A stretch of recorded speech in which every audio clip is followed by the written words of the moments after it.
Good afternoon and welcome to the Expert Second Opinion. Investigators provide perspective on the management of HER2-positive GYN cancers.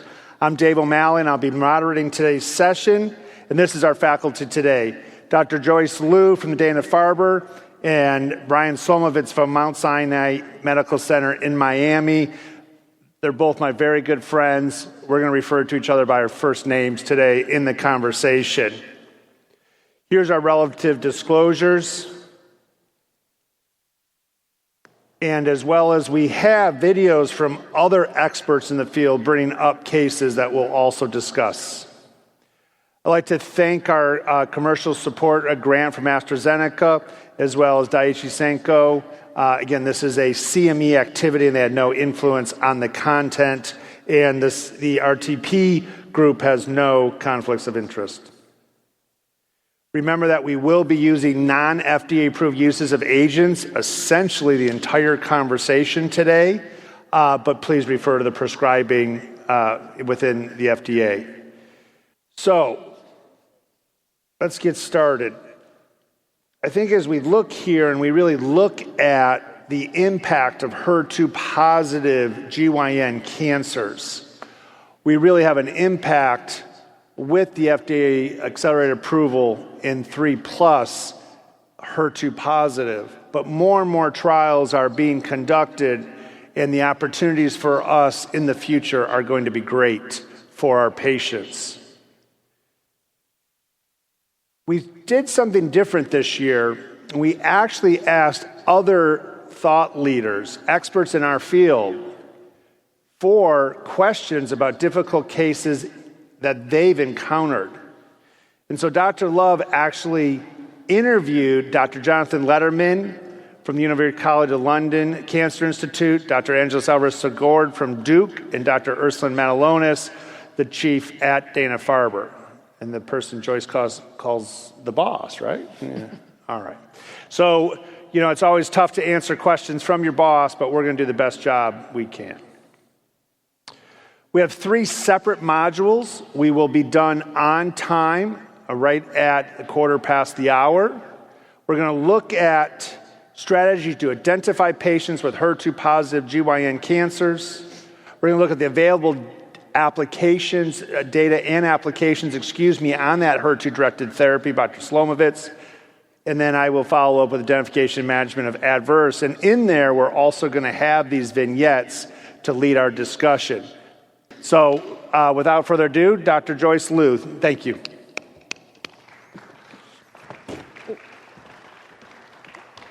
Nice job. Thank you so much, and thank you for everybody for attending. I'm going to talk about how we identify patients with HER2-positive GYN cancers, and there's a reason I put positive in quotes here. The agenda, going through HER2 biology and the significance of HER2 addiction, what does it mean to be HER2 positive in this day and age, and talking a little bit about what we know about HER2 expression in GYN cancers and considerations for HER2 testing in this ADC era.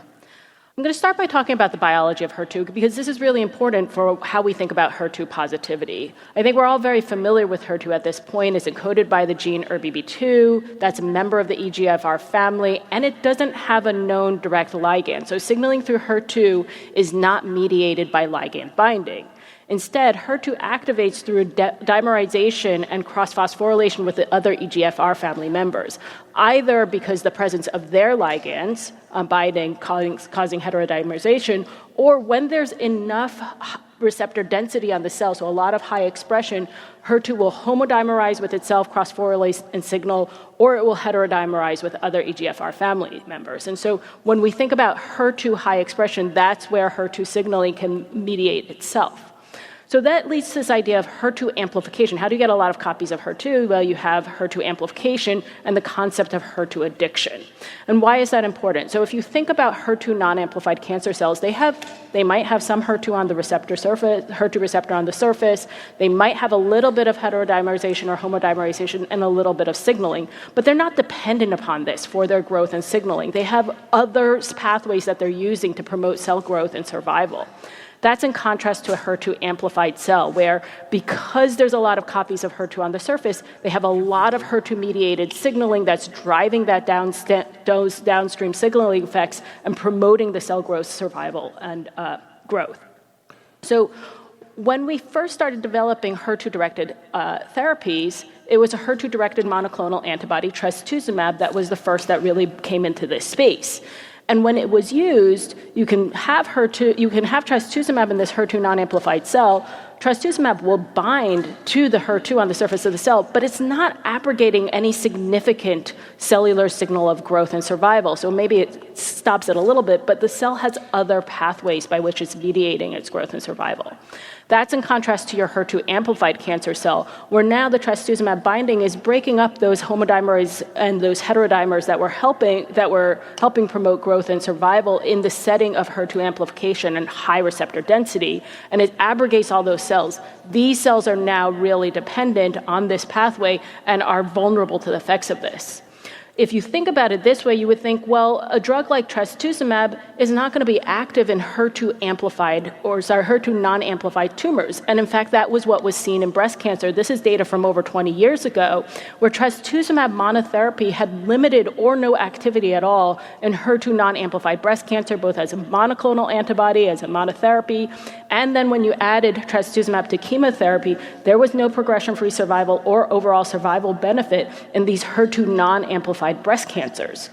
And the conclusion that we all took from this is, well, HER2 non-amplified breast cancers aren't addicted to HER2 signaling, and therefore they're insensitive to HER2-directed therapies. That was true of those therapies that were available at that time, and this led to this definition of HER2-positive disease being HER2 amplified, IHC 3+ or 2+ and positive by FISH as the biomarker for Trastuzumab activity. But the world has changed, and now we have HER2-directed antibody-drug conjugates, and these can be a vulnerability. So HER2 in this setting can be a vulnerability independent of HER2 addiction or amplification. So a HER2 non-amplified cancer cell with a HER2-directed ADC, it's going to bind, it's going to internalize, and so you will still have release of the cytotoxic payload for this cell, even though it's non-addicted, just like you will for the HER2-amplified cancer cell. And so there is the potential for activity of ADCs in these non-amplified, non-addicted cells. And when we look at this in the breast cancer literature, this is exactly what we saw. Revisiting HER2 as a biomarker with TDXD, the Destiny Breast 04 data, which were the randomized phase 3 data, HER2 low metastatic breast cancer in the second or third line, TDXD outperforming chemotherapy.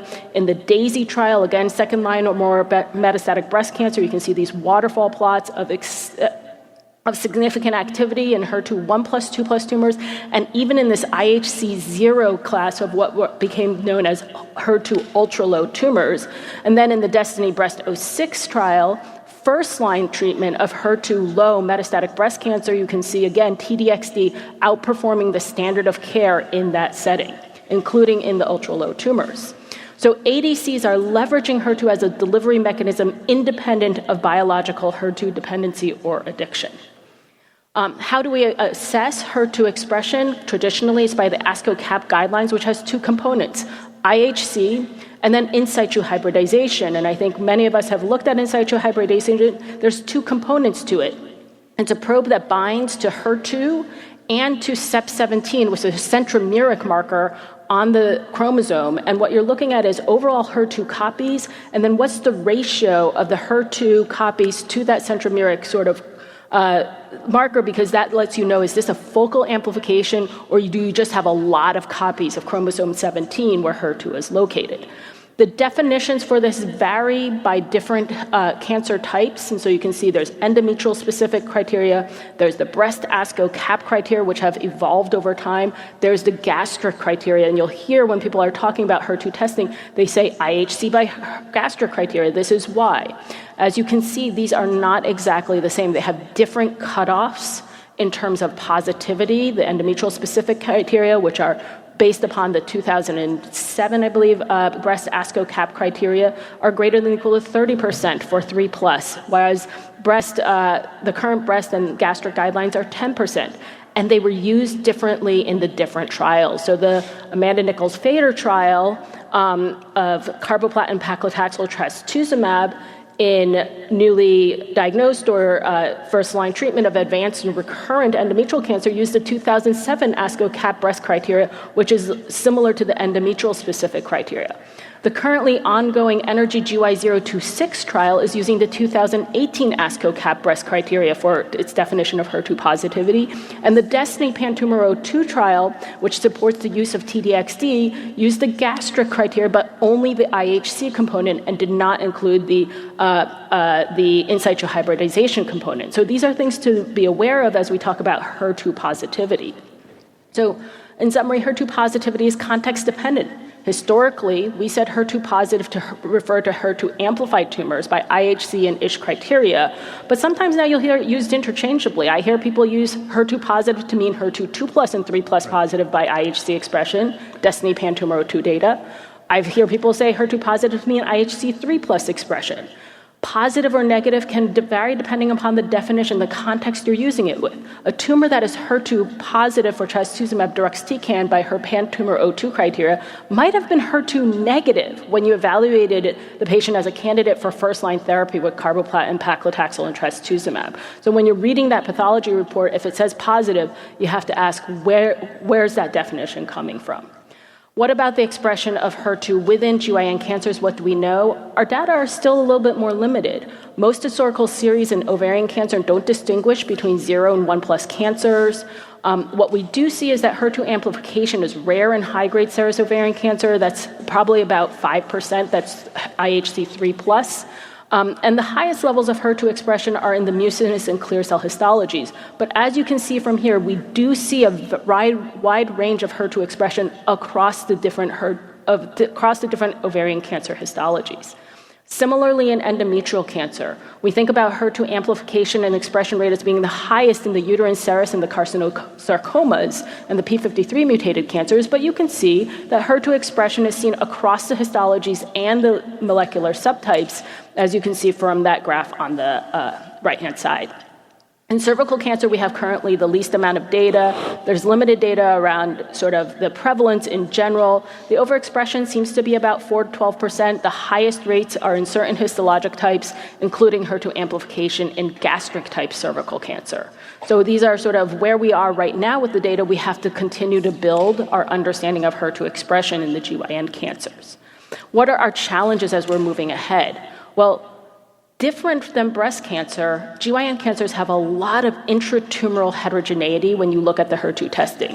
So this is actually a panel of endometrial cancers that are shown right up here. This comes from a series from Memorial Sloan Kettering, and you can see that each of these bars is a cancer. But you can see it's not uniformly all negative or moderate or strong. Every cancer has, or many of these cancers have a whole distribution of cells in terms of what their sort of expression of HER2 is. So there's a lot of intratumoral heterogeneity.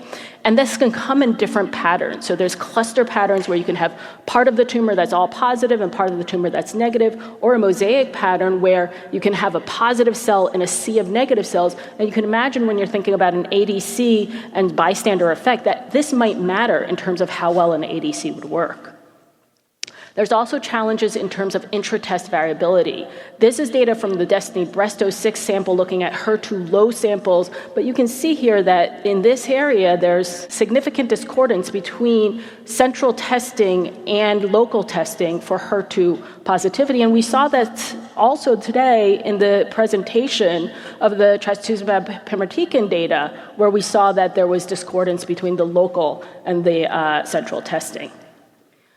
What about alternative testings? Could you do NGS instead? Well, NGS can identify copy number amplifications or mutations in ERBB2, but almost all ERBB2 amplified tumors are going to demonstrate high HER2 expression. That being said, the converse is not true. HER2 high expressing cancers may not have detectable amplification by NGS, and NGS is not going to help you detect low or moderate IHC 1+ or 2+ HER2 expression levels. So where does that leave us? This is sort of, if I was thinking about clinical HER2 testing in GYN cancers today, I consider HER2 testing for all of my recurrent GYN cancers and all of my advanced GYN cancers, given that there's TDXD FDA approval in the HER2 IHC 3+ tumors and NCCN listing in HER2 IHC 2+ and 3+ GYN cancers. Remember that for TDXD use, Destiny Pan-Tumor2 used gastric IHC criteria. I do test for HER2 in my newly diagnosed advanced recurrent P53 mutated endometrial cancers with the consideration of adding trastuzumab using the criteria that were used in the Nichols-Fader study. And then finally, I consider HER2 retesting for recurrent disease if it's feasible, because there's a lot of intratumoral heterogeneity and intratest variability, and we see temporal changes over time. Thank you. Excellent. Thank you, Joyce. Yes, sir. So I have so many questions, but let's first go to our videos and see some of the questions that we have from our other experts. Good afternoon, everyone. I'm Neil Love from Research to Practice, and to make this CME meeting more relevant and practical, I met separately with 3 noted clinical investigators: Professor Jonathan Lederman from the UCL Cancer Institute in London, United Kingdom, Dr. Ursula Matulonis from the Dana-Farber Cancer Institute in Boston, and Dr. Angela Secord from the Duke Cancer Institute in Durham, North Carolina, to brainstorm about clinical scenarios and related research data sets in HER2-positive gynecologic cancers to present to the faculty for their input. To begin, Dr. Lederman has a 58-year-old woman with a BRCA1 germline mutation and platinum and PARP inhibitor-resistant metastatic ovarian cancer with a low folate receptor alpha level, but a HER2 IHC of 1+, bringing up the issue of quantitative HER2 expression and benefit from TDXD. We still don't really know what the cutoff is in terms of expression and benefit. We've seen different conflicting data, so I think understanding that better would be important. Do we need to worry about the degree of staining or not?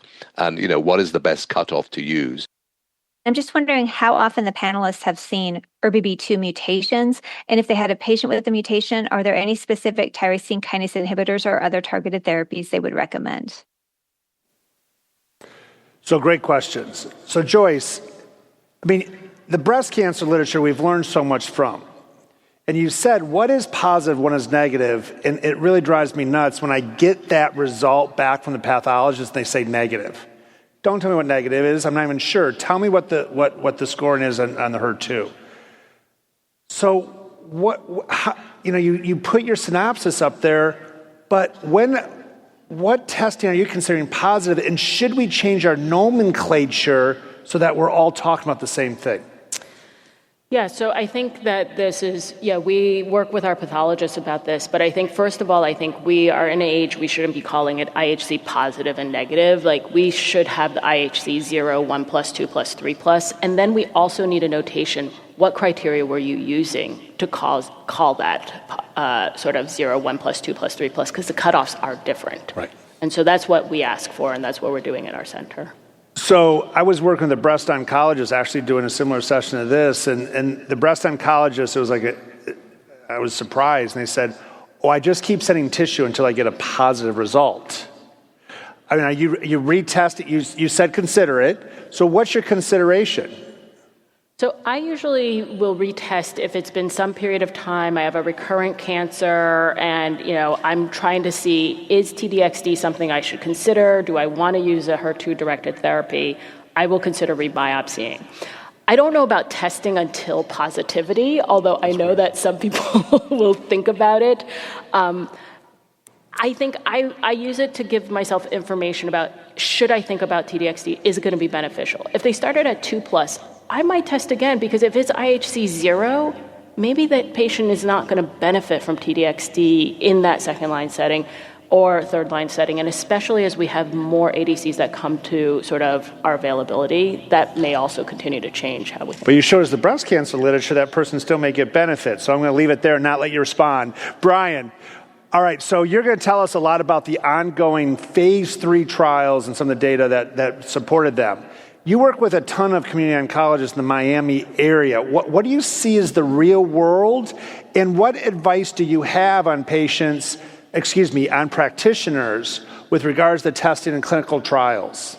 Yeah, no, thanks for that question, Dave. And you're right. There's one things that we're doing like on trials, and then there's what's going on in the real world. I think in general, more and more folks are testing. And when I say testing, probably what's alluded to here, high-risk histologies, advanced or recurrent disease. A lot of folks are using the commercial testing. Some of them are using their own lab testing. And, I think it's good to have the information. More importantly, though, or equally as importantly, we talked about, you just alluded to, intra-patient variability. The tumors are heterogeneous.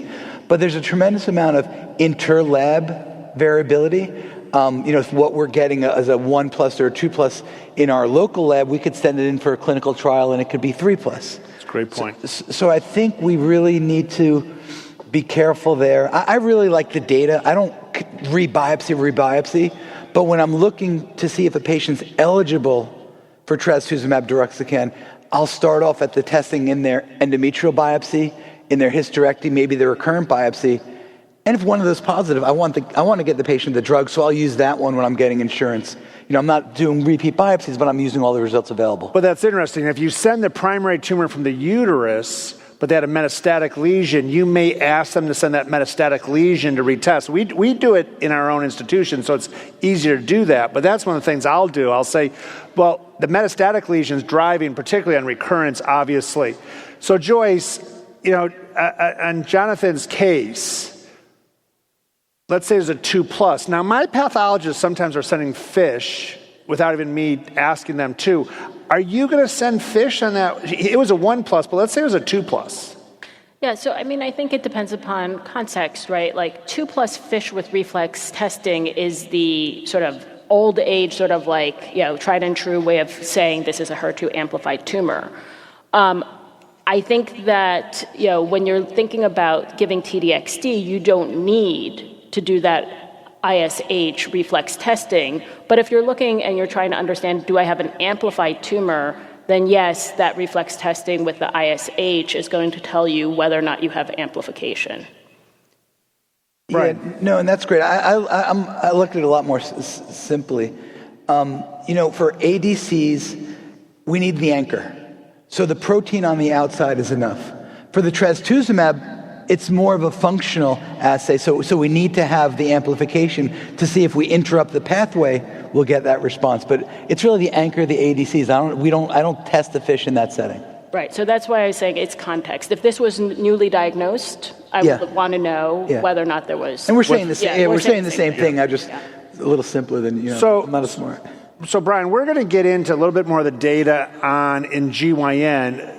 Joyce, I love those slides with regards to the breast across that, really showing, what do we need to be assessing as we move forward. And as we get more data on the other HER2-directed ADCs, we in other ADCs, we may be able to answer some of these questions. I get asked this all the time, Joyce, all the time. Am I using liquid biopsy? I don't think you had any slides on that. What's your opinion? I don't use liquid biopsy for HER2 assessment because it's expression that matters, especially for the ADCs. Okay, so expression matters, doesn't go from there, and we're not going to do liquid biopsies on that. The other thing we have to be very, very careful of in our GYN cancers, they don't seem to have as much sloughing. So, we're not even sure what that means right now. So I think it's an important question. So Brian, we kind of alluded to this. If you have a patient who has a biopsiable lesion, you kind of alluded to it. Are you rebiopsying that patient if their HER2 was negative to begin with? Yeah, that's a great question. I think there's always value in having more information, but at the same time, we don't want to put our patients under unnecessary procedures. I think then I'll consider clinically what was the time from her diagnosis to her recurrence. And if it's a considerable amount of time, and then you'll ask, what does that mean? I don't know, maybe 12 months. Then I'll consider rebiopsying. Because of the heterogeneity of the tumor, I want to make sure I'm treating the current tumor, not the historical uterus. So we're getting a lot of questions online with regards to 1+. I don't want you to answer it yet. I want to see Brian's presentation, but I want you to think in this, the NCCN guidelines are 2 and 3+ for us in the GYN cancers. We have the FDA approval, accelerated approval, which is 3+, but I'm really curious to see what your take is on the 1+.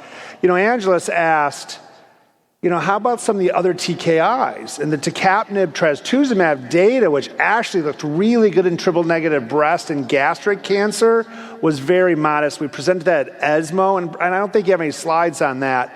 But, there is some possibilities out there. They're not NCCN listing, but it's quite modest at less than 20% response rate. But I think in this next generation of TKIs, may there be an opportunity there. So it's really insightful question. And Angela's kind of, made me think like, okay, would we consider that potentially after post-ADC? And I think we'll talk a little bit more about WEE1, and Ursula asked a question about that we'll come back to. So as a perfect segue, for Dr. Brian Slomovitz to talk about available data with the practical applications of HER2-directed therapy in advanced GYN cancers. Thanks, Brian. Thanks, bud. Yes, sir. Yeah, thanks for the opportunity to present to you. I really enjoy working with Joyce and Dave, so excited to be here and talking about this really hot topic of what's going on today in the world. There's a lot focusing on the ADCs, particularly these targeted ADCs. So just to get going, I think this slide, I don't want to go through the details of this slide, but this really shows us the history of approvals for HER2-targeted therapies. There's a lot there, right? And as far as the mechanisms, there's the tyrosine kinase inhibitors, the monoclonal antibodies, antibody-drug conjugates. We're getting into bispecifics now. So it's really important to show how many are here, to look at the opportunities here, and to show it's not just the one pathway. Right, we talked about TKIs and ADCs, but there's a lot more there. And you can see as we move forward in time, there's more and more opportunities. And I'll see that especially as we move forward in GYN, we're going to see more of these opportunities. I think that the first, when we're going through the history of GYN, I think it's first to highlight the great work that was led by Amanda Nichols-Fader, one of our former SGO presidents, where she did a phase 2 trial looking at those patients with advanced stage disease. They defined IHC here 3+ or 2+ with FISH. Right, so it required the amplification, unlike the ADCs, which we're going to go to. And simply what they found in this trial, there was an overall survival benefit, particularly striking in the newly diagnosed 3 and 4 patients compared to the recurrent patients. And the median overall survival was 25.4 months versus not reached. Sending us an early signal, sending us an NCCN listing that interrupting this pathway could help our patients. And it's been incorporated into a lot of the care that we offer to our patients. So much so that the results of this phase 2 trial led to this NRG ongoing trial, GY026. Joyce mentioned it. It's a 3-arm trial, carboplatin paclitaxel, trastuzumab, and the same with pertuzumab. The issues here, as we change the standard of care, and I think this is the issue of doing a lot of trials over time, the control arm could change. Paclitaxel, carboplatin alone, as opposed to the GY018 regimen. And obviously, there's a lot of thought in our mind about what about TDXD. Simple put there, patients treated with TDXD were treated with Herceptin, trastuzumab, and it still has activity there. So we're excited to see, as the study moves forward, what the results are. By the way, Britt Erickson's doing a great job in leading this study. I'm going to show you slides now that you've all seen before. They're in almost so many of our talks because it deals with the treatment of endometrial cancer, ovarian cancer, cervical cancer, biomarker testing. But it's really exciting data. And the GYN aspect of this was really led by Vicky Macker, who's been a leader in this area. This is the phase 2 Destiny Pan-Tumor 2 study of Trastuzumab Deruxtecan for these HER2-expressing solid tumors, and you could see them all listed here. The design and analysis, you could see here, this was patients with advanced solid tumors not eligible for curative therapy, second line or higher. In the part 1 section, the IHC was 3+ or IHC 2+ by local testing or central testing. In part 2 or cohort B, the results were by central assessment as predefined for each cohort. And this data has been published, and it really changed the world in our acceptance of this agent as we move forward for the treatment of our disease. Primary endpoint's overall response rate. And as we can see here, the final analysis was very similar to the initial analysis, but the final analysis was presented just last year. Across tumor types, 3+ positivity, endometrial cancer, 85%, 75% cervical cancer, 3+, ovarian cancer, 63.6. I said this quickly, but I'll say it again, heavily pretreated group of patients. Okay, in a heavily pretreated group of patients, we saw these type of results. We're confirmed ORR. It's a phase 2 trial, so it was very, very similar there based on the final analysis, not much different from the primary analysis. When we look at here progression-free survival and the overall survival, the PFS and the OS data were consistent across the primary and final analyses. Data was consistent regardless of HER2 testing was performed, whether essential testing was applied or not. So now as we move forward, we want to also not only look at the high expressors, okay, but what about the low expressors? In this category, cohort C, D, E. Again, these were locally tested to be high, but centrally tested, they were 1+ or 2+. Did we see activity, or was it a complete waste of time? And here's this data. Numbers are low, but we're looking for signals. When we look for signals, you could see from the left to the right, 0 score had activity. 1+ has activity. 2+ has activity. We talked about the 3+ activity, but it's demonstrating, and I always like to say, in GYN, we're not that smart all the time. Sorry, Dave, sorry. But we follow the lead of breast cancer docs, and they're already looking at the lower expressors, and they're seeing activity, and we're going that direction. I'll talk about data that was even presented as recently as this morning. So, this is showing that the lower expressors can have activity. Granted, now remember, Joyce highlighted what's approved, 3+ FDA approval, 2+ or 3+ NCCN listing, but there's definitely activity here which we need to focus on. On the right, and this was really an amazing trial, I thought, they looked at some of the carcinosarcomas, and there too they saw activity and tumor shrinkage in those patients when we interrupted this pathway as well. So where does that bring us? This was the early study, but this said, okay guys, there's an opportunity in gynecologic cancers to make a difference.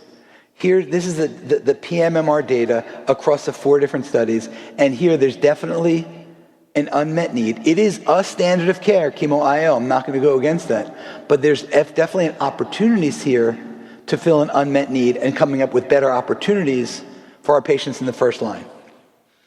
And here's Destiny-01. Okay, this is Destiny Endometrial 01, and here's the study design. A couple of things to highlight here. IHC, not FISH, 2+ or 3+.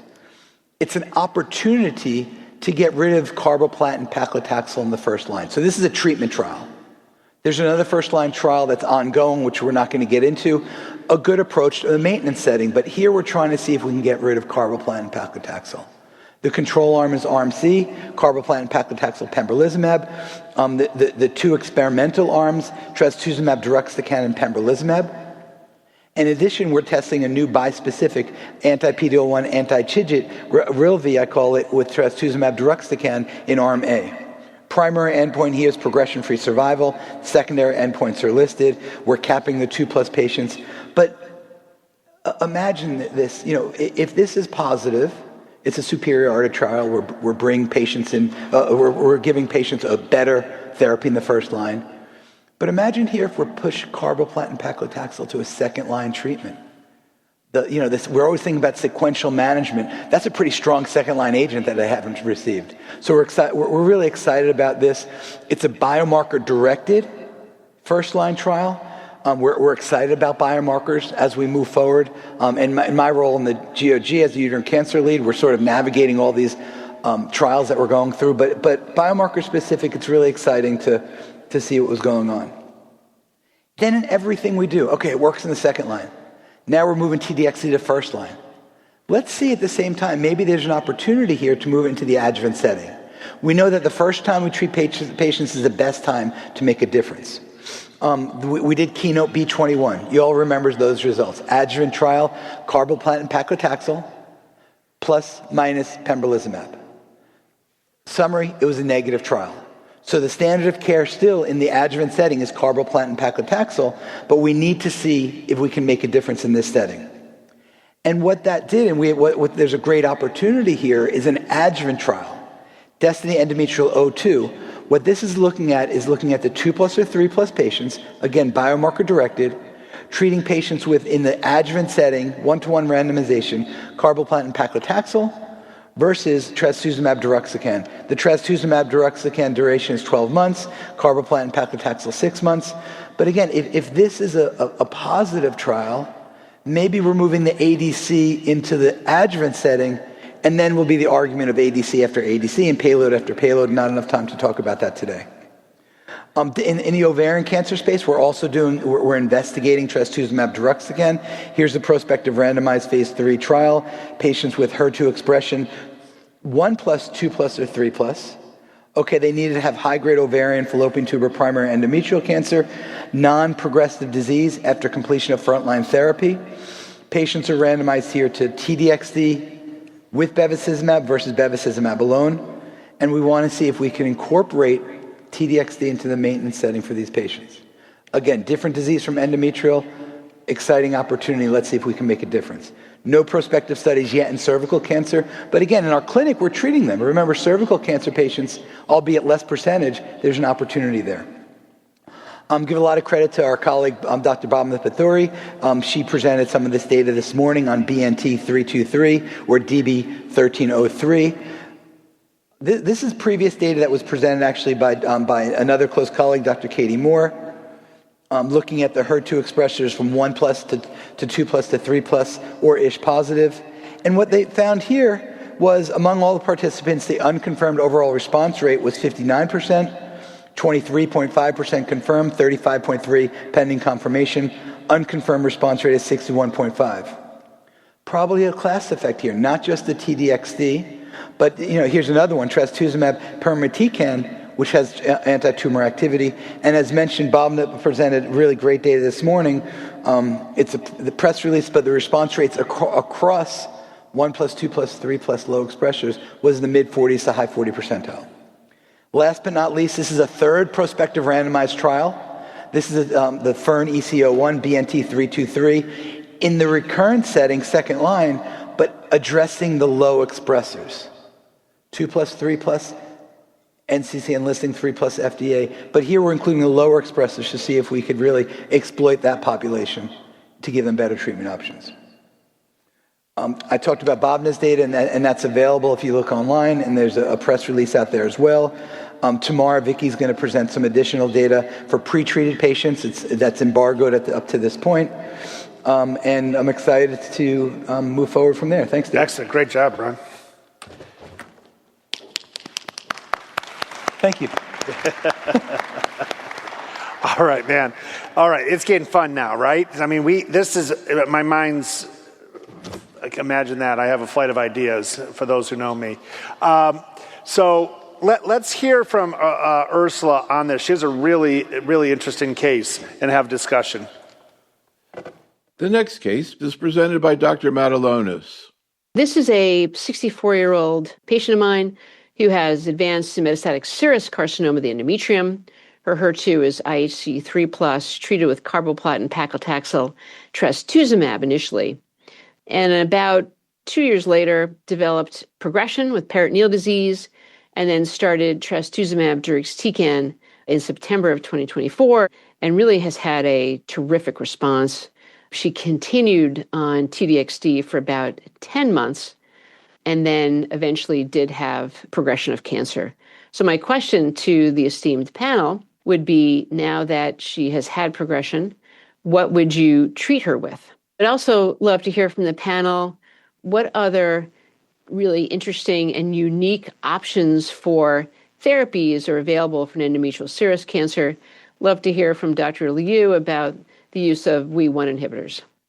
This lady has done really well from a gastrointestinal standpoint and really remarkably well with TDXD, probably one of the individuals who has the best tolerance of this agent. She recently was switched to weekly paclitaxel and unfortunately has had pretty significant GI toxicities. Joyce, Ursula's calling you out, man. All right. Let's talk about some of the agents post-ADCs that you're excited about before we get to some of the other questions. And she asked them, like WEE1 inhibitors, for example. So what's some of the stuff that you're looking in this post-ADC world? And I'm going to have a follow-up question after that. Yeah, so I mean, WEE1 inhibitors are among a class of agents that's targeting replication stress. And I think the nice thing about them is that they're really looking at something that's totally different than ADCs. We're not depending upon topo-1 payload or anything like that. We know that uterine serous cancers and probably all p53 mutated endometrial cancers, there's some subset of them that have a high level of replication stress and can be vulnerable to drugs that target that. We had a trial of WEE1 inhibitors. We had a couple where there have been response rates that have been quite respectable. The durability and the toxicity sort of is something that we have to navigate, but really an area of interest. Yeah, so Brian, Shannon Weston led one of our trials on GOG. I don't think we've seen that data yet. What do you think about the post-ADC world and specifically to WEE1, but any other agents?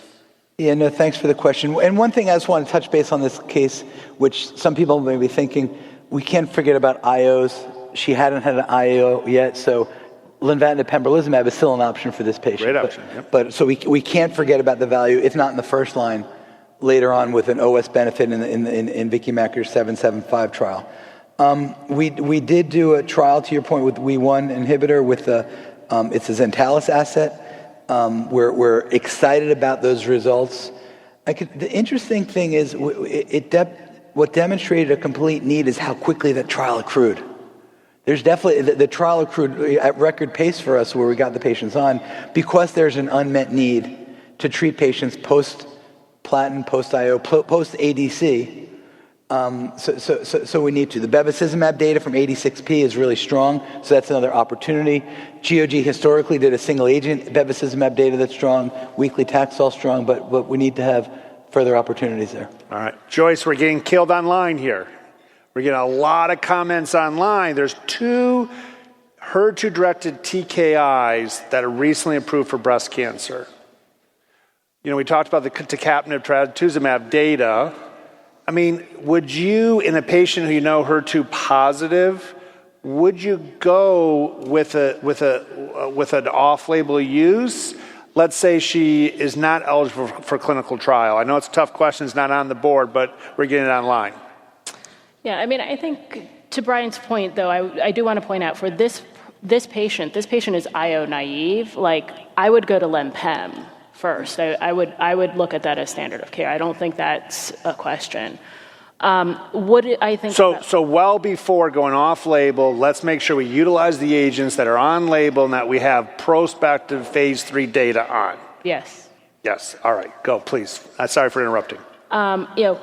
Could you use a TKI? I think that TKIs, their activity is really if you have true amplification. So I think that's where I would really think about it as sort of, is there the potential of getting activity there? We haven't proven that really that much in endometrial cancer. Dave, you have the most experience in terms of the TKIs. Yeah, I mean, the activity is modest. We presented last year's ESMO. I think it was 17.6% on the endometrial cancer. You know, I think, again, going off-label use with that, we have better options available to us besides clinical trials.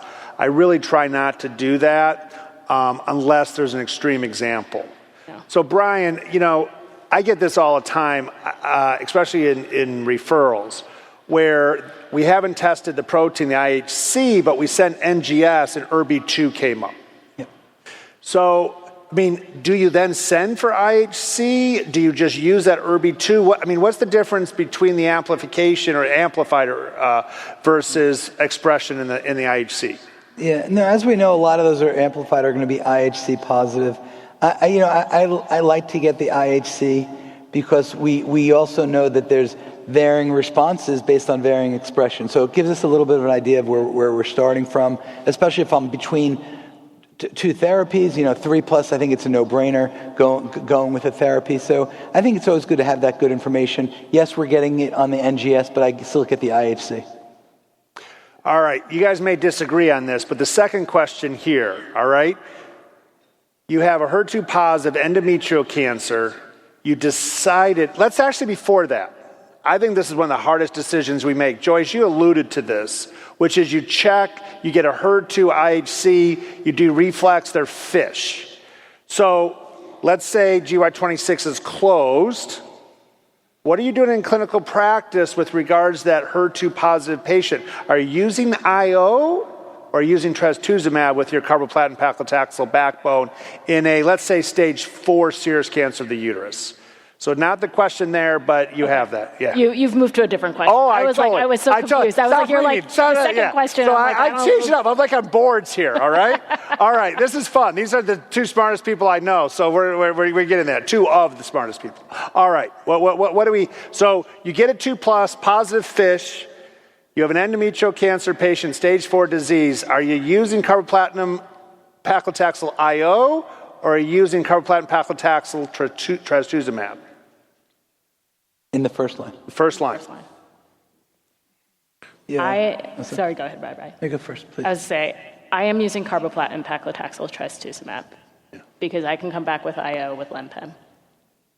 So you're thinking on that, though, we have the phase 2 data that showed overall survival benefit in published in Clinical Cancer Research, right? I was honored to be a part of that trial. You saw OS survival benefit as a phase 2, but because of that and having the option for IO therapy in the future. Brian, I think you may disagree with this. So in the first line, obviously it goes without saying clinical trials are first option, Destiny 01, Destiny Endometrial 01. You know, I'm a believer of, stage 4B by definition is not curable. It's palliative by definition. So we need to figure out a treatment that's going to be a home run for these patients. I think that trastuzumab is good. It's not great. I think that right now, I would give a GY018 or a Ruby type regimen of carboplatin and paclitaxel with IO for a couple of reasons. One, again, the trastuzumab data is good, not great. They still get an opportunity for trastuzumab Deruxtecan. But clinical trials, not necessarily directed by us, but directed by the FDA, the clinical trials require prior platinum therapy and prior IO in order to participate in a second-line trial. And that's where the potential home run's going to be, through clinical research. So you're saying, you know that it's required for IO. I would disagree. I think we need to change the dialogue for metastatic recurrent uterine cancers. We need to start talking about curative intent rather than palliative. Saying that MMR proficient, we have a lot of work to do on that. So Joyce, you give her trastuzumab plus the backbone carboplatin paclitaxel. She progresses, 14 months. Are you going to go to TDXD and she's 2+ there? I mean, I would go to LenPem after first line How about this? Would you have LenPem? I love that answer. Do you have apprehension of a patient who has progressed in the monoclonal antibody trastuzumab going to TDXD afterwards? Do you think it doesn't work as well? I do not have concerns about that. I think we see this in the breast literature, right? They use trastuzumab in frontline. They have done so as a standard of care in their HER2-positive tumors for decades, and TDXD still works. Brian, how about you? Yeah, I think the good news is we have two options. We do have lenvatinib pembrolizumab, and we do have TDXD. A third option, if you said 18 months after treatment, a third option would be retreating with carboplatin and paclitaxel. I like lenvatinib pembrolizumab, to be honest, in that setting, because I think the subgroup of the LEAP data, albeit it's not directly related to this, says it works pretty well post chemo. But I don't want to say it's a coin toss, but I think you have two options for this patient: LenPem or TDXD. And let's switch gears. Joyce, a trial you know a little bit about, D01, right? Okay. So that patient who's eligible, she's not eligible for PARP, or you're not going to treat PARP. So tell us very quickly about that trial and how you're testing in that trial to make sure patients are eligible Okay, this is now ovary. We're switching from endometrial to ovary. So just to put in context, Destiny Ovarian 01 is a maintenance trial of TDXD with bevacizumab in patients who are not eligible for PARP inhibitor maintenance or not appropriate for PARP inhibitor maintenance. And it is for patients with HER2 1+, 2+, or 3+ tumors. I am testing our patients as soon as we have the HRD test results back. So we have local testing at my institute, so we know the HER2 status, but I'm testing the patients even if our local sort of results are not saying that they would be eligible because of that intra-test variability that we see. All right, Brian, I want you to think about cervix cancer in the recurrent setting versus TV, but let's move on here. We're going to address some of these questions in the next segment. Can we move on to the video, please? One of the most significant unmet needs in ovarian cancer is the patient with primary disease that's BRCA wild type and LOH negative, where outcomes are significantly inferior to patients with HRD positive tumors. And in terms of patients with HER2 positive disease, a new generation of trials are evaluating HER2-directed maintenance, including at least one study evaluating TDXD. I asked Dr. Letterman for his thoughts on this strategy. It's a study that's certainly worth doing, and we will have to watch this space and see how it goes. And then we're looking at maintenance, which has a toxicity. How long do you give it for?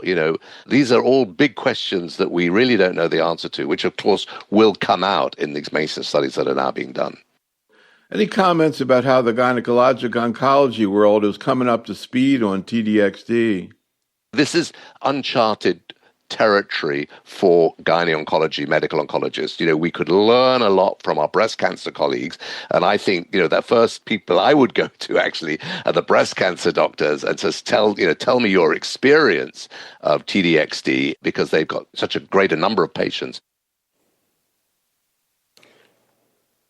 So, Joyce, we have a unique situation here. BRCA wild type, HRD, non-HRD positive or HRD negative, 3+ IHC.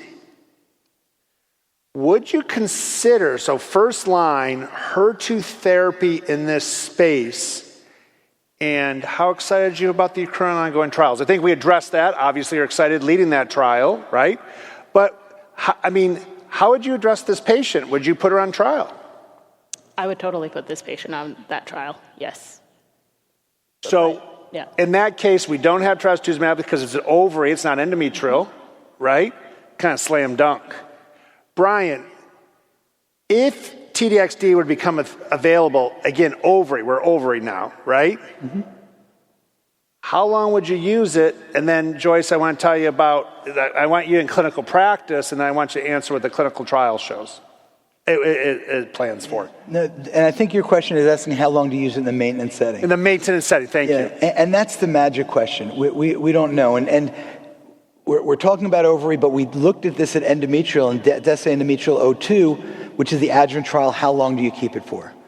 One of the big issues with, in ADCs, we know there's a potential for side effects, but we don't know what the benefit is if there's no tumor there, i.e. the maintenance setting. So for Destiny Endometrial 02, we decided 12 months.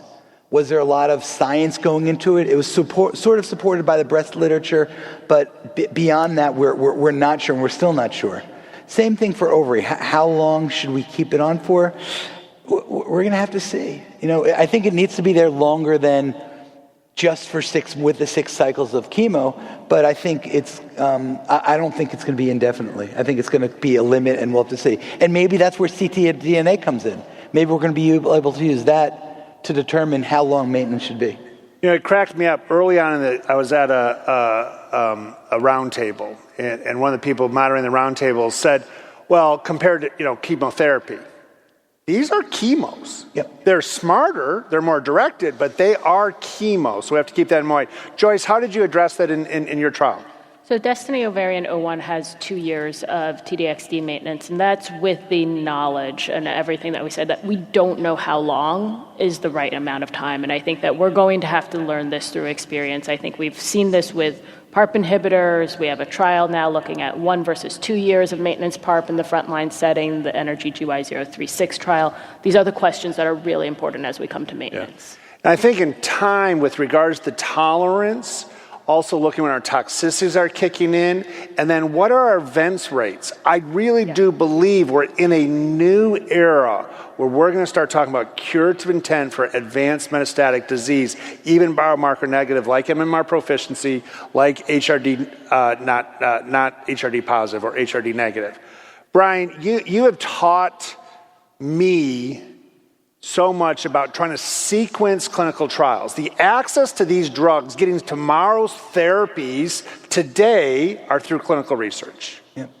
So tell me, in advanced metastatic disease, what should we be thinking about in the audience with all the trials that are coming back up with regards to how to sequence, get our patients the best options for these therapies?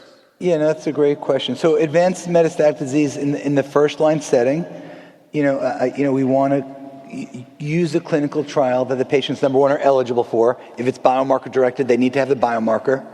If they don't have the biomarker and you have a biomarker agnostic trial, to have them on that. Now, it's important. Let's consider that there's no role yet of ADC after ADC. 50% of these patients aren't going to get the ADC. So it's also important to have in your institution a second line menu of trials that could give them another ADC, biomarker positive, maybe the opportunity for that, biomarker agnostic, maybe an opportunity for that, even in consideration of a non-ADC type trial, because different patients have different needs. And it's really important, especially now in this era that there's so many drugs we're developing in the GYN space, we want to have options for our patients. We want to advance drugs that work, and we can't discover or come up with new FDA approvals without accruing to trials. And it's important to allow the patient to get the drug, but also answer the important question, so not just treating one patient, but treating all patients. Absolutely. It's a great opportunity for our patients to change, not just us, but for our patients to impact generations after them. Joyce, I'm going to let you kind of, you're a medical oncologist, we're GYN oncologists, you interact much more with medical oncology, and so much we've learned is from our breast cancer colleagues. But we're about to talk about toxicity, so I'm going to hold on that question. But we haven't given cervix cancer any love. We really went over it. So Brian, you've left now multiple trials in cervix cancer. Joyce, we still see it. It's still really high unmet need. So when are you, Brian, why don't you start? When are you testing for HER2 on cervix cancer? And we do have an ADC which is available, TV. Yeah. When are you going to, if you did get a positivity, how are you making those decisions? Yeah, no, thanks, Dave. So cervical cancer, I think from all the unmet needs, we need to come up with better treatment options for cervical cancer. We changed the world with A18 and A26 in the first line therapy with immunotherapy. And then we got FDA approval with tisotumab vedotin. And the bells and whistles go off. Yes, we win. We beat chemotherapy with a response rate of 8%. Our response rate for TV and TV301 was 17%. Albeit there was a 30% decreased risk of death in those patients treated with tisotumab vedotin, but there's still a need there. HER2 expression isn't so high in cervical cancer, but in those patients who are high expressors, the response rate is much higher. And the other thing I want to point out, which I really enjoy in this conversation when we're talking about tisotumab vedotin, it's a different payload. So we're talking about ADC after ADC, it may not work.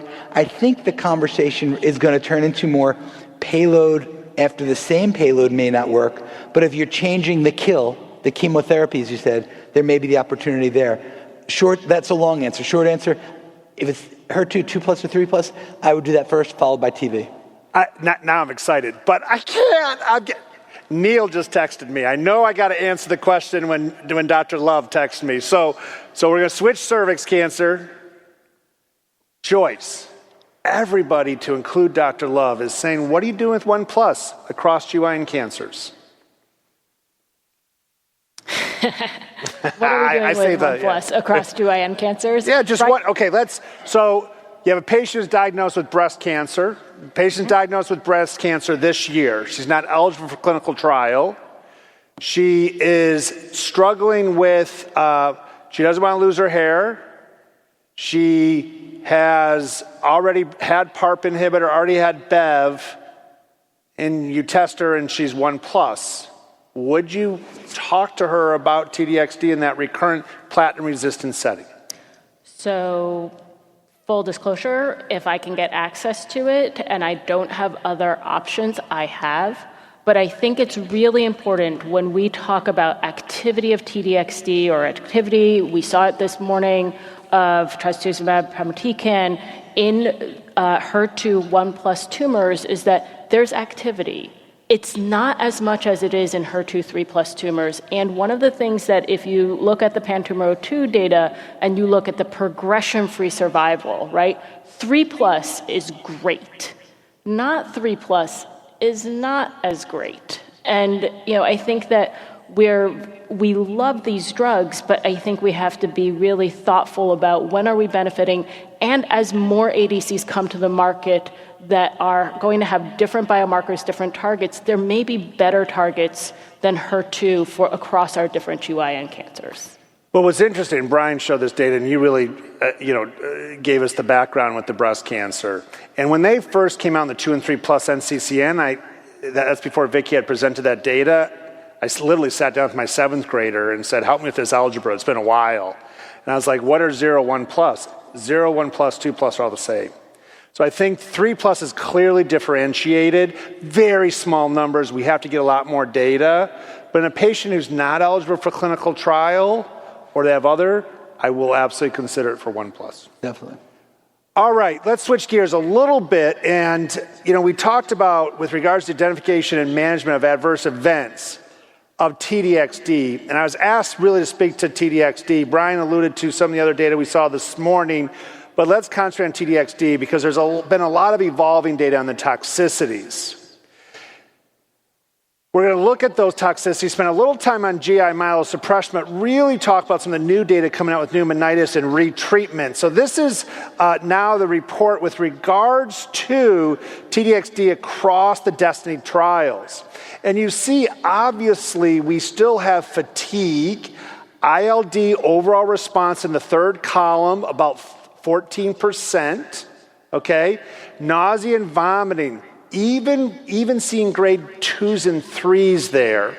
We also have the diarrhea and constipation. You know what? Stomatitis, which I don't see in clinical practice, but actually has been reported across the DESTINY tumors. And then obviously hematologic we know so well. So this is now at 5.4, and this is almost 1,500 patients across the pan-DESTINY tumor trials, the DESTINY trials. And so we have much more from a pooled analysis standpoint.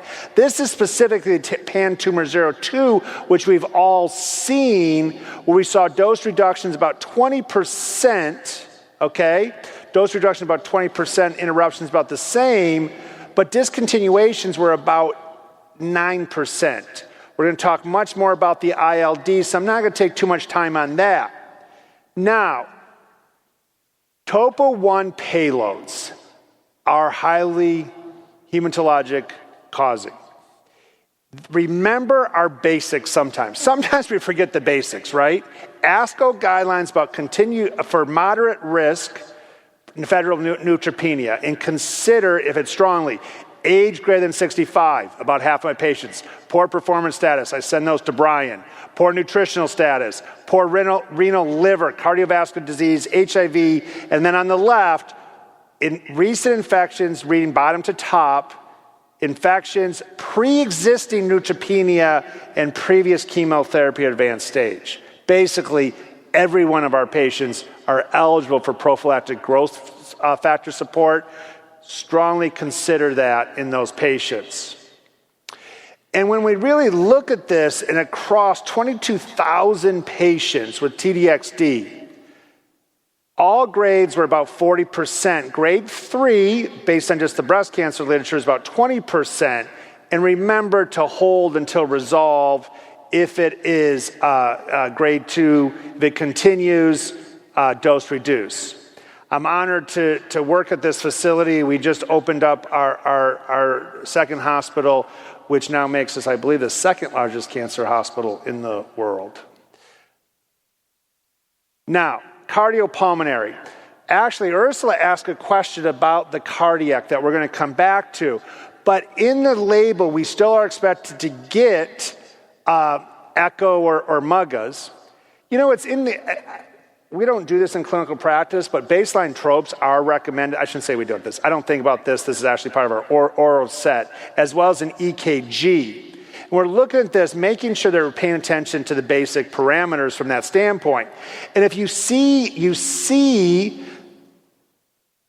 change in your left ventricular ejection fraction from baseline 10 to 20%, it's okay if it's less than that, and it's still greater than 45. But you fall to 45, which the incidence is less than 1%. In that case, you can continue treatment, repeat. But once you fall or you've had that a greater than a 10 to 20% decrease, but you're still in that 40-45, you may want to consider holding. And this is one of the cases we'll look at. Below 40% or greater than a 20% decrease from baseline, make sure you get a short interval scan, echo, and obviously consider permanently discontinuation if somebody develops CHF. So this is a paper we all quote, but I went back and read this again, really trying to understand the underlying mechanism of action. And it's really an off-target toxicity with the pneumonitis and the ILD. But there's a rare type, what's called DAD, which is diffuse alveolar damage, which is often happens sooner and can be life-threatening. And this is the really important patient to pick up. But then you also have this continual, potentially lung injury that you'll see over time. We're going to talk a little bit about the timing. So again, data we've seen before, looking at the TDXD experience over 1,000 patients with the overall occurrence of 15% of ILD. Overall occurrence of 15%. When does it happen? 5.5 months on median, and remember that's cycle 7 to 8. Often at that time we are lulled into thinking they're fine. Remembering that almost all patients will be low grade, but we need to intervene and make sure we recognize it because in the original report, our fatal events were 2%. And this is the curve looking at the occurrence of ILD, and almost all of them are in the first 12 months. So you can relax a little bit after 12 months, but look at that median right there, short of 6, but it can happen after your first cycle. I had one just recently. So please keep this curve in mind with the medians at about 5.5 for cycles 7 to 8, but it can happen at any time. And again, looking at now that same 1,500 patients across the TDXD trials, now with an adjudicated group, and this was by Dr. Powell, Swain involved in this, but also Dr. Rugo and Dr. Park who have involved in a lot of these trials, 12% overall occurrence, grade 3, 1%, grade 5, 1%. So the more experience we get, we're seeing less of these grade 5 toxicities. And of those that result in discontinuation because of it is about 9%. So when we look at those at the highest risk, and this is one of my favorite plots, because it really, when the patient's sitting in front of me, this is what I'm thinking about, how high to have that concern, or is it so high I may not consider TDXD, okay? So, younger patients, this is not consistent. Lung comorbidities is consistent, higher rate. Baseline renal function, especially moderate or severe, markedly higher risk. If you've been on treatment for a long time, and we've already talked about the dose of 5.4, which is really what we're looking at. Now, looking at this group of patients, again, when we combine, and this is a retrospective, only breast cancer, multi-institutional, and the overall adjudicated was about 9.5%. But they looked at the factors that were associated. Baseline shortness of breath, but The history of the lung disease didn't seem, but history of autoimmune disease and baseline interstitial lung abnormalities. The problem is most of the parts of the country, live in the Midwest, everybody has something on their scan. So I have a little bit hard time, but look at that hazard ratio, 17%. So I tried to dive down a little bit in that and how it was defined, and it wasn't clear. So we need more information on the severity and what we should pay attention to, those interstitial lung abnormalities. But when I get that baseline CT of the chest, I'm thinking more about it. Now, prior lines of therapy, okay? And this is interesting because we get asked this all the time. Do you think prior IO therapies put you at increased risk?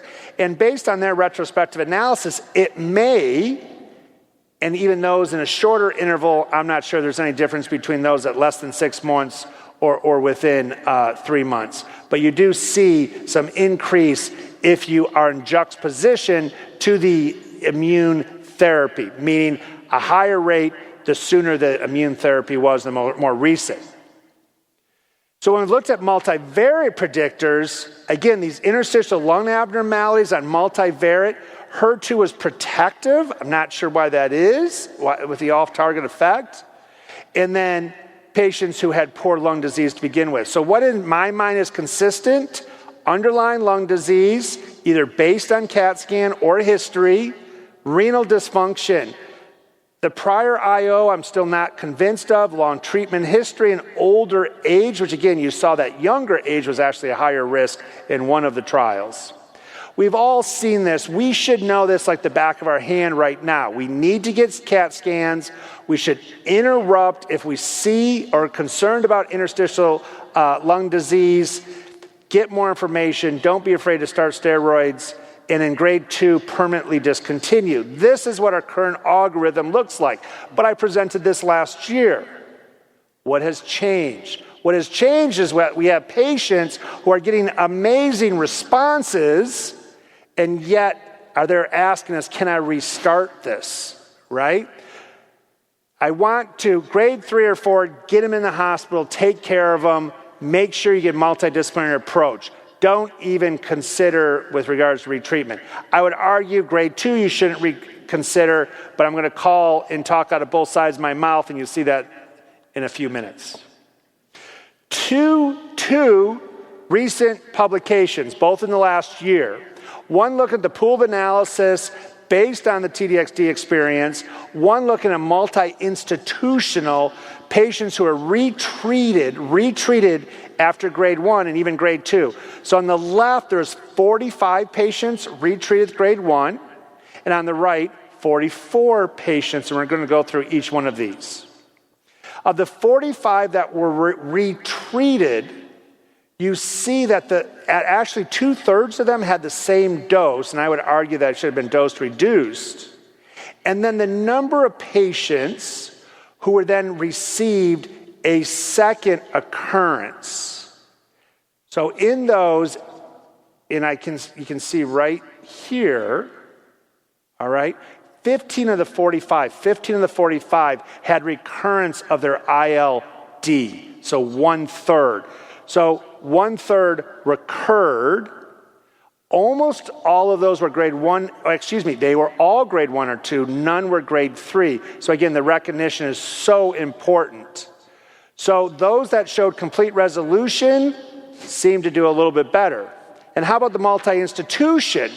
Okay, so this case of the re-challenge was 44 patients.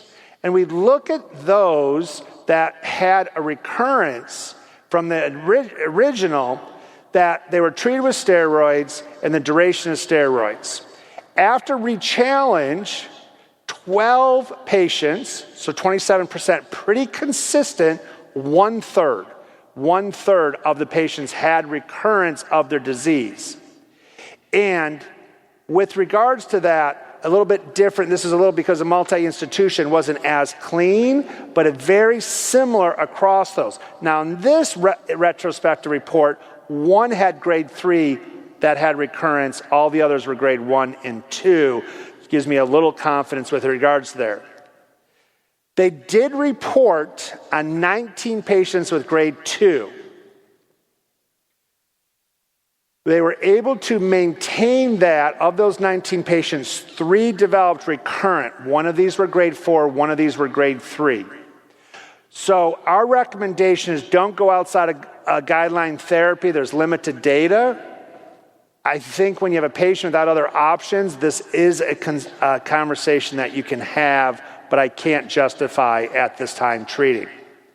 These are highly immunogenic agents. So let's change gears a little bit to GI. Treat them as highly immunogenic. Depending on the categories of consensus, some of them are moderate. Treat them as highly immunogenic. Make sure you're using triplet therapy. Make sure you're educating your patients. No reason to make your patient throw up before you treat. Don't be afraid to dose reduce. We seem to have activity even in those patients. I didn't have time to include that data. They seem to continue to benefit. So take home message. ILD, 10 to 15% of patients. Fatal, about 1% are current, up to 2%. Cycle 7 to 8, almost all within 12 months. We talked about the high risk. Make sure you get early steroids on board. You can change the trajectory of those patients. If you're going to re-challenge, know that you have about a third risk of recurrent ILD. And at this point, I can't justify grade 2 because of the high recurrence and the small numbers that had recurrence. And we already talked about highly immunogenic. Remember your growth factors. Don't forget your basics. And obviously, highly immunogenic regimens. So thank you very much. And let's go to our cases.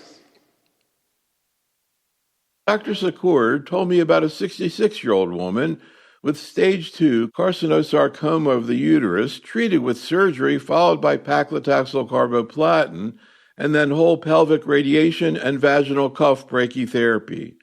2 years later, she presented with disease recurrence. She had both a left sidewall recurrence and a vaginal cuff recurrence. She also had pulmonary nodules and a supraclav node. She underwent a supraclav node biopsy, which confirmed disease. She was on the Alliance AFT study, and she received atezolizumab and bevacizumab for 18 cycles. She had a really outstanding response. She actually discontinued IO due to adrenal insufficiency until, unfortunately, she recently progressed. She has no disease-related symptoms. HER2 was 3+, so really strong, intense staining there and a large number of cells being positive. So here's my quandary. What treatment would you recommend? Would you more likely go with a TDXD approach? So she read up a little bit about TDXD, and she consulted with Google in the AI mode. And she came to me, she was very worried about side effects like pneumonitis and nausea and vomiting, bone marrow suppression, and also cardiac toxicity. And I wanted to ask the group, what mitigation strategies do you recommend when you start TDXD, and how do you counsel your patients? Do you ever start at a lower dose for TDXD? I have used TDXD a few times, as have my partners. I've been really impressed in terms of some patients do really, really well and seem to tolerate therapy without difficulty, whereas other people have significant issues, specifically neutropenia, nausea, and vomiting. Another question I have for the panelists is how they manage the antiemetic strategy for patients that are on TDXD. How do they monitor for ILD and also the cardiac toxicity? Are you doing interval and frequent CT scans of the chest and echo? And how often do you do them? When would you get a pulmonary consult? Another question I have for the panelists is for a patient who has grade 1 ILD, would you consider re-challenge with TDXD? So I went very quickly. And Angela just asked us like 37 questions, so we can see if we can get to a few of them, right?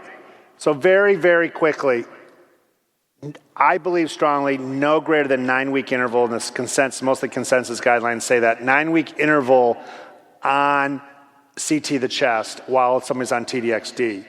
Some people have chosen to use 6-week intervals, which is part of many clinical trials, and then do abdomen and pelvis at that 12-week intervals. I tend to do all 3 of them at every 3 cycles, every 9-week intervals. Angela, grab anything there, but, I guess, Joyce, what are each one of your institutions, Joyce and Brian, what are each one of your institutions doing in screening and then surveillance for ILD? If you want to also discuss Joyce take on cardiac and Brian take on GI. Yeah, so for ILD, I do exactly the same thing that you do, Dave. I do every 9 weeks. If I have concerns, so if somebody's at one of those higher risk factors that you point out, I may do their CT chest at an every 6-week interval. So I do think about the risk for the patient. And then in terms of cardiac screening, I do baseline echo, and then I do echo at least every 3 months unless I see something different. Yeah, no, thanks for that. And it seems like we all agree. I think 9-week screening with imaging makes sense. I get pulmonary involved so quickly. Yeah. Right. I want, it's really, in my view, a team approach. I think oftentimes we like to do as much as we can for our patients, but I think it's important to have a pulmonary doctor on board when there's any early signs of any changes for two reasons: help me management, but also to help reconfirm for me that maybe it is okay to restart, maybe to reconfirm for me that it's not progressing, it's something that's okay, so the patient can get the benefit of it. Yeah. So I think, yeah. A good pulmonary doc. I just had a recent pulmonary consult by a local who's platinum-resistant ovarian cancer, getting an amazing response, and there's a little fluffiness on the scan. I've never looked at more CTs of the chest. I should say, over the last 25 years, I've looked at more CAT scans in the last year compared to 25 combined. I look at all my own scans now, and if I have questions, I'll absolutely get pulmonary involved. But I had a pulmonologist who was like, oh, you have to discontinue right away. And I was like, I'm not sure. So I think having somebody you can trust and have that dialogue. Joyce, you're going to say something. I was just going to say that, in addition to that, the other reason, and I involve pulmonary very soon, is because sometimes something might look like ILD and it is not. And I'm not saying that that's always true, but you do have to think about that people can get other things. And actually, I recently had a case of somebody who had 1 cycle of TDXD. She wasn't feeling great. I scanned her lungs. It looked bad, and I was like, oh, this is really early. I hospitalized her. I had her bronched. She had a pneumonia. Yep. She didn't look sick enough for a pneumonia, but it turned out to be a pneumonia, not TDXD, ILD. So I think we use what's called the Intermediate Care Center, where we take them in, we get a viral panel. I can have pulmonary see them right there, but to bring that patient in and at times bronch them and get that multidisciplinary, especially if somebody looks sick, that's, get them in, start steroids, start antibiotics. You can always stop. But if you miss that window, they can get sicker than the dickens on you, and it's really important. Brian, you're going to say something. Again, our first rule is to do no harm. So yes, rule out ILD, but if we do rule it out, again, you're giving him a good treatment option. And you don't want to withhold the treatment option if you don't have to. So I had a similar case that looked like ILD, so a good pulmonologist got her back on therapy. She was responding. Joyce, I really dove into this data this year because now we have some retreatment data in the literature, so they've been presented nationally or internationally, and now we have those publications. It made me rethink some of this. Are you retreating with grade 1? I won't ask you grade 2 yet, but I'd love for you to comment on it. And are you dose reducing if you do retreat? So I do retreat grade 1. So we treat, you want it to resolve, but asymptomatic radiographic pneumonitis, I treat. I will retreat with this sort of knowledge that those patients may recur, and those patients I monitor very carefully at retreatment. Those people get every 6-week scans. Yeah. Grade 2, I struggle because there's grade 2 and then there's I have and they're like, don't tell me about your cough because maybe it's not a grade 2, but I don't retreat grade 2 right now. I'm worried just like you do on the literature. We don't have enough data to tell us it's safe. Brian, anything to add? And are you using the highly immunogenic regimens with regards to pulmonary? But then second, as a follow-up, are you using highly immunogenic regimens for your prophylaxis on GI? I am. I want to give them the best shot of keeping in the drug. So I think that's consistent, probably what you guys are doing. Yeah. I don't, to that point, I agree. I don't restart grade 2. I'm scared about that. So we talked about GCSS. I think we addressed that. I believe we have one more video. Why don't we start that? We're going to come answer some of these questions about the new therapies. The next case, presented by Dr. Matalonis, is a 55-year-old woman who presented with ovarian cancer and a genomic instability score of 50. The patient was treated with surgery, carboplatin paclitaxel, followed by maintenance with olaparib and bevacizumab, and 4 months after completing therapy, disease progression was noted. Folate receptor alpha of 90%, HER2 IHC 2+, NGS showed a TMB1, BRCA1/2 wild type, germline testing negative. Her past medical history was cardiomyopathy, hypertension, elevated cholesterol, and she's being actively followed by cardiology. And so far she's received mirvetuximab, was on mirvetuximab for about 8 months, then started having progression, and then started on trastuzumab Deruxtecan because of the 2+ HER2. So her echo at the start of TDXD showed an ejection fraction of 47%, cardiology following along. After 2 cycles, ejection fraction 48%, and then started to drop a little bit. Asymptomatic, so after 7 cycles, when that ejection fraction dropped to 39%, did not give her any more TDXD. So my question to this group would be, what has been your experience using trastuzumab Deruxtecan in patients with underlying cardiac disease? And after she progressed through TDXD, what treatment would you have given her? So did she actually respond to the TDXD? She did. Oh, absolutely. Yeah, she had a response. She had shrinkage. Another question for the great panel is, what are your practices to sequence the ADCs that we have available to us off of a clinical trial, specifically mirvetuximab and trastuzumab Deruxtecan? Boy, we're down to the last couple minutes, and she threw us a doozy. Brian, I think you really addressed this with regards to sequencing some of how you look at an endometrial. Joyce, ovary, how are you working with the sequencing? I think, for me, I almost never disagree with Ursula. I think I probably would have continued therapy there to reduce dose. She didn't fall more than 10%. She was still in that 40% range in a person. So I may have continued therapy there at dose reduction. But I think safety discontinuing that therapy. But the last question she asked, regards to some of the sequencing and that we're looking at, we're down in the last couple of minutes. How are you managing this going forward? So I think a lot about payloads and targets. And Brian alluded to this earlier. Like when we think about ADC after ADC and we're switching payloads, I have a little bit more comfort that we're going to be less likely to see cross-resistance. It's not 100%.